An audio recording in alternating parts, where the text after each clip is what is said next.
안녕하십니까. 오늘은 불안에 방해받지 말라라는 주제를 가지고 말씀을 드리겠습니다. 일단 여러분들 제가 하는 그 내용에 대해서 더 알아보고 싶거나 대화하고 싶다면은 이 동영상 그 말미에 이메일 주소 또는 이제 이런 거를 제가 표시해 놨습니다. 그걸 통해서 서로 대화하기를 바랍니다. 시작하겠습니다. 롤러코스터 스트로크, 롤러코스터 멈춰서다, 이런 뜻입니다. 구글에서 이 문장을 검색해 보십시오. 이런 일이 얼마나 자주 일어나는지 알면 아마 깜짝 놀랄 것입니다. 물론 상대적으로 말하면 아주 자주 일어나지는 않습니다. 그러나 단 한 번도 이런 일이 있어서는 안 되겠죠. 바로 이번 주에 텍사스에 있는 한 놀이공원에서 롤러코스터가 멈춰 섰다는 기사를 읽었다. 열차는 꼭대기까지 올라갔다. 탑승자들은 스릴을 느낄 준비가 되었다. 그런데 아무 일도 일어나지 않았다. 열차가 그대로 멈춰서고 말았기 때문이다. 탑승자들은 주위를 둘러보다 헛구역질을 했다. 탑승자들은 금방이라도 로켓 속도로 곤두박질 치거나 또는 그렇지 않을 것이다. 공중으로 치켜든 손이 일제히 벨트를 꽉 움켜잡았다. 탑승자들은 그 자세로 45분 동안 기다렸다. 궤도 꼭대기에서 겁에 질린 채 몸에 잔뜩 힘을 주고 불안에 떨며 기다렸던 것이다. 불안이 모두를 천천히 짓누른다. 당신이 해야 할 일은 주변에서 일어나는 일에 주목하는 것이다. 그러면 무슨 일인지 알게 된다.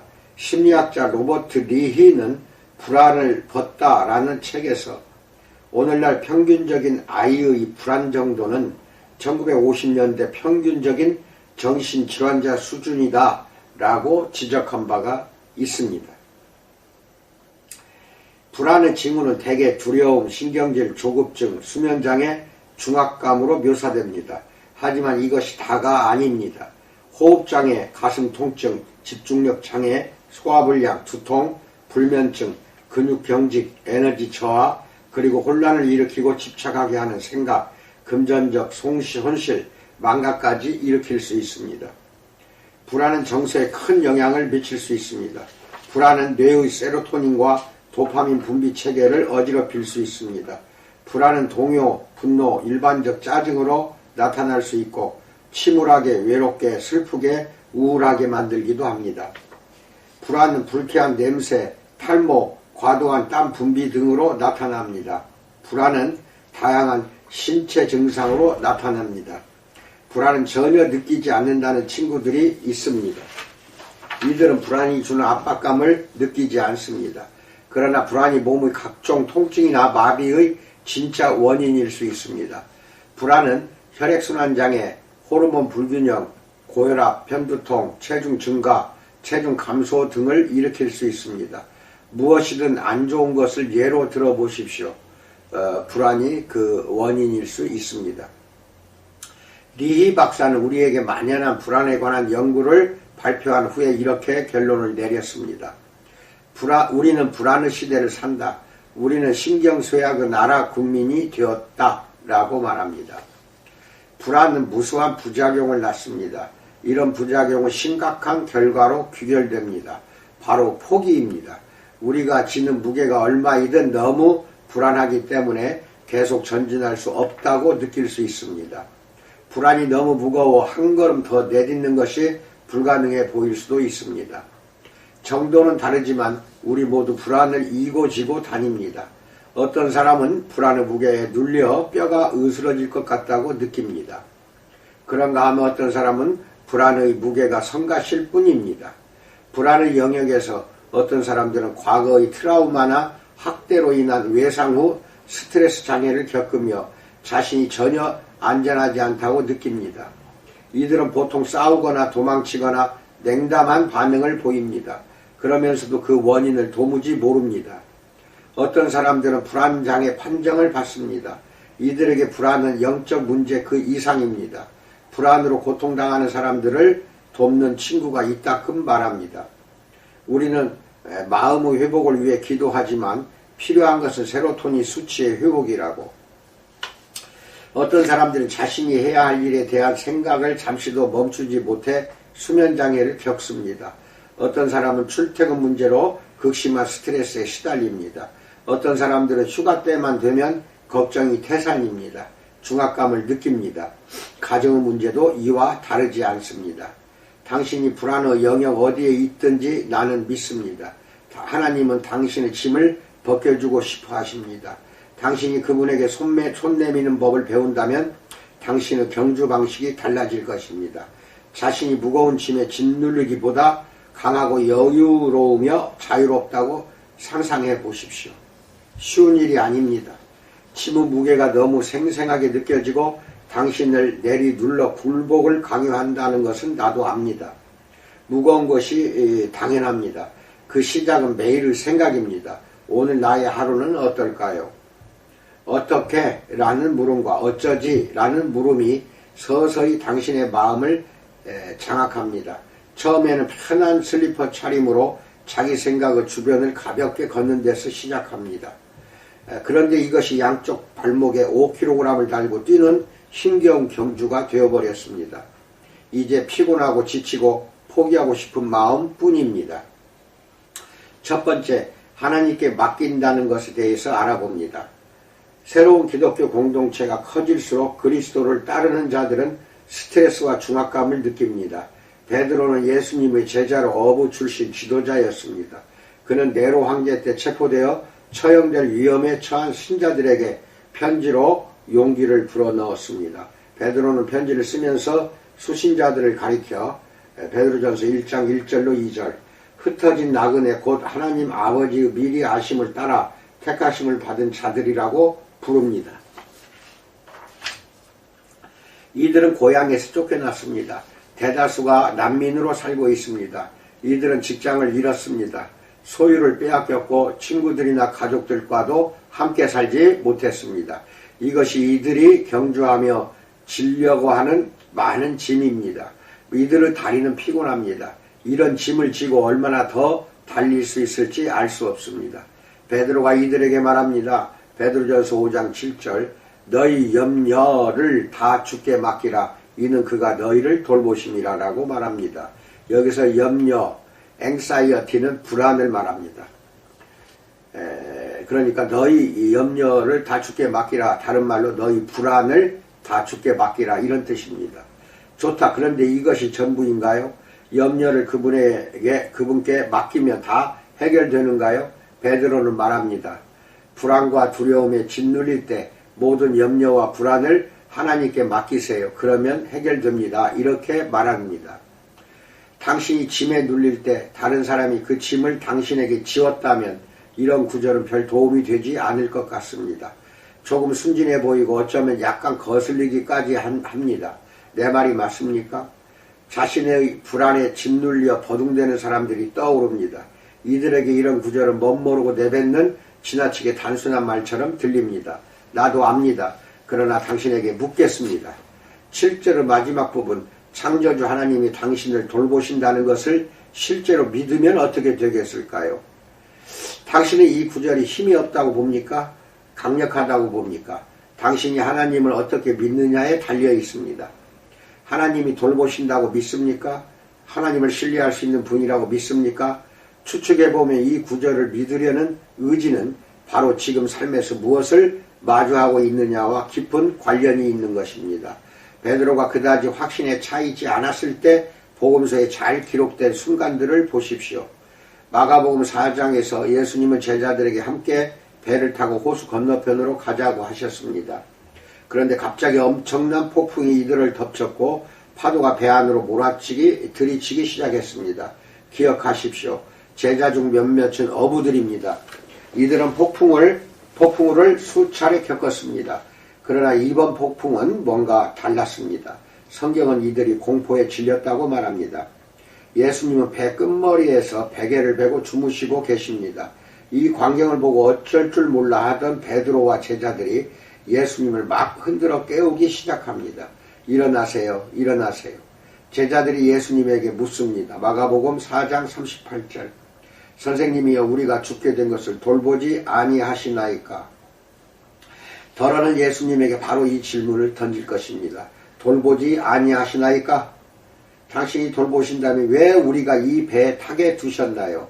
왜 이 짐을 사도록 허락하셨나요? 왜 이 동네로 이사오게 하셨나요? 왜 이 직장에 들어가게 하셨나요? 왜 결혼하게 하셨나요?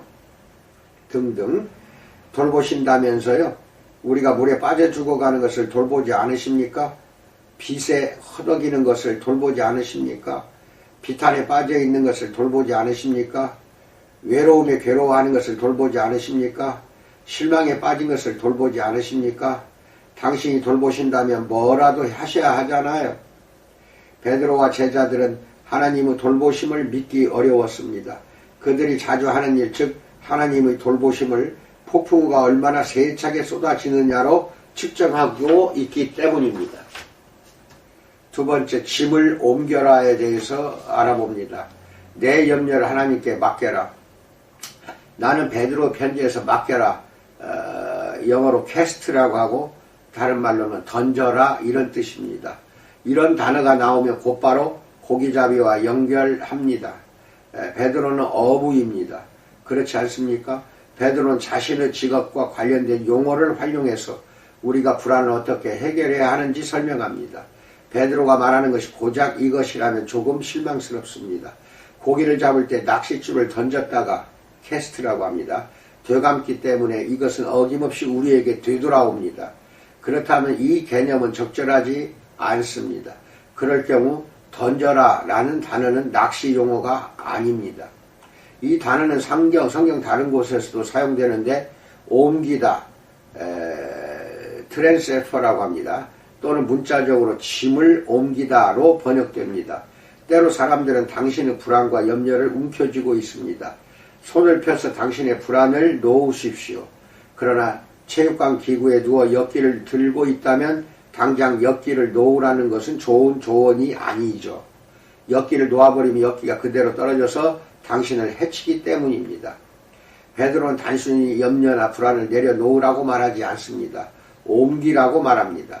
당신을 붙잡고 주저앉히는 짐을 하나님이 지고 가시게 옮겨 놓으라고 말하는 것입니다. 세 번째, 다양한 짐에 대해서 알아봅니다.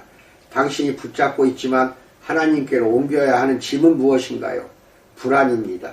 이것을 조심스럽게 들어 올리라. 불안 항목을 작성하면 불안해진다. 그러니 이렇게 하라. 구체적으로 명시하는 대신에 넓은 범주로 나누십시오. 1. 알지 못하는 것들. 당신이 마비시키고 전진하지 못하게 하는 숱한 불안의 중심에 이러면 혹은 저러면 어쩌지? 경제가 붕괴되면 어쩌지? 평생 함께할 사람을 끝내 찾지 못하면 어쩌지? 임신하지 못하면 어쩌지? 임신하면 어쩌지? 결혼생활이 원만하지 못하면 어쩌지? 나를 받아들이지 않으면 어쩌지?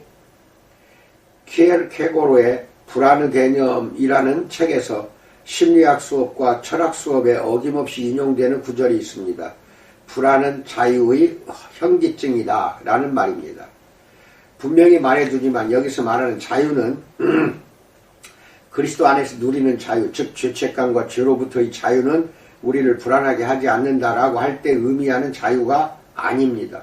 키에르케고르는 삶에 존재하는 가능성의 자유, 즉 우리가 선택하는 수많은 순간들을 말하고 있습니다. 우리는 너무 많은 가능성 때문에 순간들을 말하고 있습니다. 우리는 너무 많은 가능성 때문에 어지러울 지경입니다. 우리는 예수님이 나타나셔서 뭘 해야 할지 보여주시기를 바랍니다. 그런데 예수님은 우리에게 무엇을 하지 말라고 말씀하십니다. 마태복음 6장 34절 내일 일을 위하여 염려하지 말라. 내일 일은 내일이 염려할 것이요 한날의 괴로움은 그날로 족하니라. 우리의 염려 중 다수가 내일이라는 범주에 속합니다. 이 부분에서 우리는 숱한 가능성의 현기증에 빠져서 길을 잃을 수 있습니다. 그리스도께서 우리에게 그곳이 가지 말라고 말씀하십니다. 내일 일을 염려하지 말고 순간에 집중하라. 이것만으로도 염려의 목록을 극적으로 줄일 수 있습니다. 순간에 집중하십시오. 이 가능성의 희박한 것들, 이와 비슷하게 어떤 것들은 가능하긴 해도 확률이 거의 없습니다. 우리는 하루 종일 뉴스가 쏟아지는 세상에서 삽니다. 재난이 일어난다면 거의 실시간으로 알 수 있습니다. 어떤 재난이 있었다는 것을 나중에 알고 슬퍼하는 세상이 아닙니다. 요즘은 텔레비전을 틀 필요도 없습니다. 스마트폰에 뉴스가 실시간으로 올라옵니다. 세계 곳곳에서 일어나는 안 좋은 일을 끊임없이 알려줍니다. 따라서 우리에게는 불안 정도를 끄는 버튼이 불안 정보입니다. 불안 정보를 끄는 버튼이 필요합니다. 지혜가 많으면 번뇌도 많으니 지식을 더하는 자는 근심을 더하느니라. 전도서 1장 18절입니다. 이렇게 우리는 첨단 기술로 인해서 마음껏 슬퍼할 수 있습니다. 그러나 우리의 불안이 누군가의 거짓말이 근거한다면 어떻게 될까요? 2017년에 가짜 뉴스라는 말이 대중화되었습니다. 페이스북은 가짜 뉴스를 적절히 검증하고 제재하지 않았다는 비난을 숱하게 받았습니다. 사람들이 읽은 가짜 뉴스의 헤드라인만 보더라도 가관입니다. 그러나 우리가 가짜 뉴스들을 믿는다면 불안은 생생한 현실이 될 것입니다. 우리나라 사정을 말하면은 일반 유력 일간지나 정편할 거 없이 이러한 방송을 통해서 가짜 뉴스를 자꾸 만들어내고 이것을 그대로 받아서 정권에서도 또 정치권에서도 그것을 재생산하고 확대 유포합니다. 이거 참 큰 문제입니다. 이런 걸로 인한 스트레스는 말할 수 없습니다. 국민들이 받는 스트레스라는 것은 이루 말할 수 없습니다. 가짜 뉴스 이것은 극히 엄중한 체벌이 필요하고 형벌로 이거는 하나도 빠지지 않고 찾아내서 다스려야 될 문제입니다. 그렇지 않으면 근절되기라는 것은 기대할 수도 없고 이걸로 인한 국민들의 혼란과 이로 인한 참으로 삶의 희망을 잃고 실망 속에서 살아가는 그 국민들만 불쌍해지게 되는 겁니다. 정치권도 정신 차리고 언론계도 전부 다 이제는 정언을 바르게 말하고 팩트를 알려주는 이제는 중요한 시점에 왔습니다. 더 이상 가면은 이제는 국민들 모두가 폭발하게 됩니다. 불안을 염려를 만드는 그런 가짜 뉴스들 당장 그만두는 여러분들의 그 지혜가 필요합니다. 그에 참으로 바르게 가십시오. 길이 아니면 절대 가서는 안 됩니다. 3. 통제할 수 없는 것들. 우리가 느끼는 불안은 대부분 우리의 통제 밖에 있는 상황과 사람들에게서 비롯됩니다. 스트레스 전문가 에드워드 할로웰은 불안에 대해 이런 등식을 제시합니다. 고조된 취약성과 감소된 권력감. 당신은 갑옷이나 무기 없이 전쟁터에 있습니다. 매우 위험합니다. 의지할 데가 없습니다. 이 등식을 보니 막내 딸에게 운전을 가르치던 일이 생각납니다. 미국 어느 목사 이야기입니다. 딸은 잘했습니다. 이따금 오른쪽과 왼쪽을 혼동했지만 말입니다. 그러나 이런 혼동은 정말 끔찍한 결과를 초래할 수 있습니다. 딸이 운전대를 잡았고 나는 조수석에 앉았습니다. 이것이 앞서 말한 등식의 정의입니다. 딸이 운전할 때 나는 불안했습니다. 나는 대시보드를 꽉 움켜잡고 발밑에 있지도 않은 브레이크를 계속 밟았습니다. 딸에게 지시할 때마다 목소리가 세 옥타브 이상 올라갔습니다. 통제권이 내게 없었기 때문입니다. 나는 취약했습니다. 이것이 당신이 관계에 대해, 직장 상황에 대해, 하나님이 부르고 맡기신 사명에 대해 느끼는 것일지도 모릅니다. 평온을 비는 기도를 들어보았을 것입니다. 사람들의 회복을 돕는 데 자주 사용되는 기도입니다.